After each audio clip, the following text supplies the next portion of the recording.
Good afternoon and welcome to a very special interview show of the Prode. Today, we are looking at one of the most dramatic tests of international law and alliance politics in recent memory, the renewed push from Washington to take Greenland and Denmark's firm refusal to accept any challenge to its sovereignty or to Greenland's right to decide its own future. For Denmark, Greenland is not only the key to its status as an Arctic power, but also a question of history, law, and loyalty between Copenhagen and Nuuk, roots that go back centuries and are embedded in some of the clearest legal arrangements in the modern international system. At the same time, the United States already enjoys extensive access to Greenland through defense agreements and bases, which raises the question of why an ally would now float annexation against another ally instead of working within the framework that has long served both sides. Joining me to discuss all of this is a member of the Danish Parliament, Mr. Rasmus Jarlov, who is also the chairperson of the Danish Parliament's Defence Committee and a former Minister of Business Affairs in the Danish government. Thank you so much, sir, for your time and a very warm welcome to the show. Thank you very much. So I would like to begin the conversation by asking that you have said previously that Denmark's ownership of Greenland is one of the most well-established in the world. Can you explain why the legal and historical basis for Danish sovereignty is so strong in this case?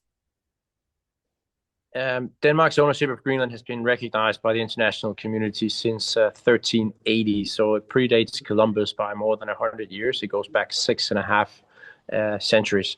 And through all those years, there's been so many treaties where it has been written down that Denmark and Greenland belong together. Greenland has been under the Danish crown for all that time. You know, there's many wars in Europe in those centuries, and every time a war finished, you would write down who has what territory. And Greenland was always with Denmark through the centuries. And in more recent times, the Americans themselves have signed several treaties with Denmark recognizing the control. In 1917, we sold the U.S. Virgin Islands to the Americans, and in return, they had to recognize Danish control of all of Greenland. The only time in history that Danish ownership was challenged was Norway, who in the early 1930s tried to claim a part of eastern Greenland that they said was not being used and was no man's land. That was taken to the court in The Hague in the Netherlands, and it ruled that all of Greenland belongs to Denmark. So there's even an international verdict on that issue. And then in 1954, Greenland was integrated into Denmark, so it stopped just being owned by Denmark, but it became part of Denmark, and the entire UN Plenary Assembly, so the whole world, including the United States, voted for that. So it's not something we're claiming. We're not claiming anything. It's a well-established fact. It's part of international law. I don't think many countries can present as many treaties, international verdicts, UN decisions about their ownership of a piece of territory as Denmark can to Greenland. And I would argue that it's a stronger established fact than, I don't know, U.S. ownership of Virginia or something else. So, and as I said, it's not owned by Denmark today. It's an integrated part of Denmark, like a U.S. state, because they have representation in our parliament. They are Danish citizens. The head of state is the king of Denmark and so forth. Everything that comes with being part of a country, although they have a lot of autonomy, and they have been given the promise that they could leave Denmark if they wanted to, but they have not wanted to, and that's why they are part of Denmark today.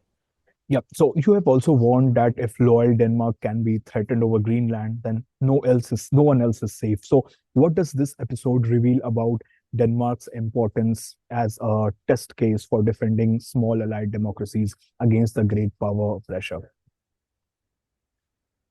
Well, I mean, this is a contender for the most illegitimate land claim in at least modern history, because the Americans are not even pretending to have a justification for trying to annex Greenland. There's no historical ownership. There's no threats from Greenland. There are no drug lords. There's no illegitimate government, and it breaks every treaty you can think of, including the NATO treaty that the Americans are trying to take it. So, and they're not, I mean, normally a country would come up with some sort of excuse for trying to take another country's land. The Russians are lying about how the Ukrainians have suppressed Russian minority. China can point to historical ownership of Taiwan. when the Americans invaded Iraq, at least they came up with a reason that was weapons of mass destruction. Here they're just saying, we need it. We need Greenland, so therefore we're going to take it, which is absolutely insane that you have zero respect for international borders and for whether what you're doing as a country is justified or not. So it bodes very badly for the rest of the world. If the Americans can do something like that, nobody is going to be safe. And what's also astonishing is that it's also even completely unnecessary. I mean, maybe in a situation, if a country really had to, there was a crucial reason that you had to take control of a territory, or otherwise you would be in great peril as a country, maybe you could at least a little better understand why you would break all reasoning and international laws and everything to get it. But here, they don't need it. They don't even need it because they already have full access to Greenland. Since 1951, they've had complete military access to the defense agreement they have with Denmark, and they haven't used it. They only have 150 troops in Greenland, downscaling from 15,000, so they downscaled their presence by 99% since the height of the Cold War. If it were true that China and Russia are threatening to take over Greenland, why would the Americans only have 150 troops there? It's crazy how unjustified and how unnecessary all of this is. Yeah, so in your view, how has Denmark behaved as a responsible steward of Greenland politically, economically, and militarily, and compared to the way the United States is now talking about simply taking the island? I mean, we're responding, we're pushing back as hard as we can, but we're a small country, so we're trying to of course, and we are grateful for the support that we have received from all over the world. Nobody backs this claim by the Americans, and we're grateful for that, because I mean, if we have to stop the United States government, there has to be a lot of resistance, and they have to understand that this will have really, really serious consequences for their standing in the world and their relations and their everything. So we need to push back as hard as we can, and we can only do that together with others. So we're doing our best with all the means we have, but of course we are very small. So it's to a high extent it's up to, of course, the rest of the world and our allies how much they're going to help us. But there's really, really, really important principles at stake here, and the world's got to be a very chaotic place if the United States is allowed to just take territory just because they want to. Yeah, so Greenlanders, you have stressed, have made it very, very clear that they do not want to become Americans. So how is Denmark supporting Greenland's right to choose its own future while still keeping the unity of the kingdom strong? Well, the Greenlanders have a path to more self-determination and even complete independence within this Danish system. We have, since 2009, they've had a promise from Danish Parliament that they could become independent if they wanted to. They have to have a referendum first, of course, but then Denmark wouldn't object to full independence.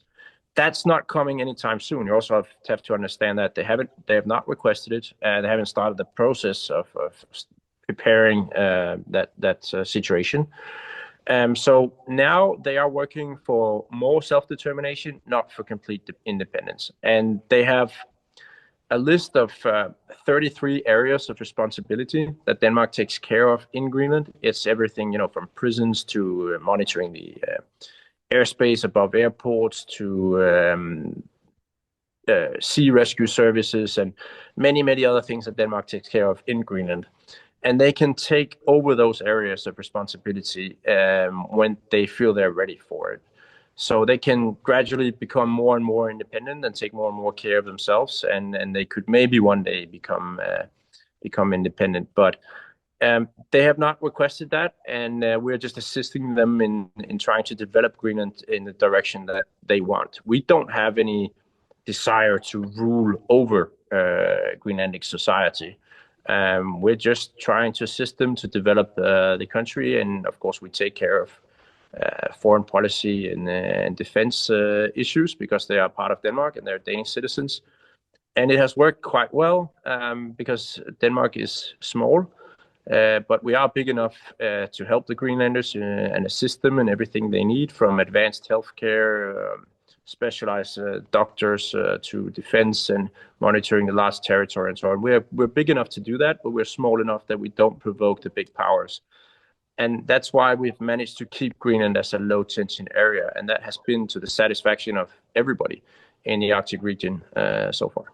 Yeah, coming to the NATO angle, so you have called a possible U.S. annexation of Greenland probably the most unjustified territorial claim in history. So, what would it mean for NATO and international law, and if such a move were carried out against a loyal ally, and how would you see the relations between these two NATO countries going forward if such a thing carries out? If the Americans force an annexation of Greenland, NATO is, of course, finished. That's what's at stake here. You cannot be allies of a country that takes your territory. That's the action of enemies, not of allies. So NATO would be finished. We certainly don't want to be in an alliance with someone who treats us like that and attacks us. And I don't see why anyone else would want to, because if being a very, very loyal ally to the Americans only results in that kind of behavior, then why would you want to? So we'll be done with the Americans. I don't see any type of cooperation between Denmark and Greenland if they go through this, to be quite honest. We'd have to look for better partners, more reliable partners that don't threaten and attack us. We've appreciated the relationship with the Americans since their independence for 250 years. And we think it has served both sides well. We have been very loyal. Some will accuse us of having been too loyal to the Americans, going to war for them in Iraq and Afghanistan, losing the lives of Danish soldiers there. And we don't have any interest in Afghanistan. We only sent 43 soldiers to die there for their sake, to try to help them. So some will say we've been too loyal. That's certainly an opinion many will have in other parts of the world, that we've been too loyal to the Americans. Apparently that doesn't keep you safe, so it may not be the best strategy.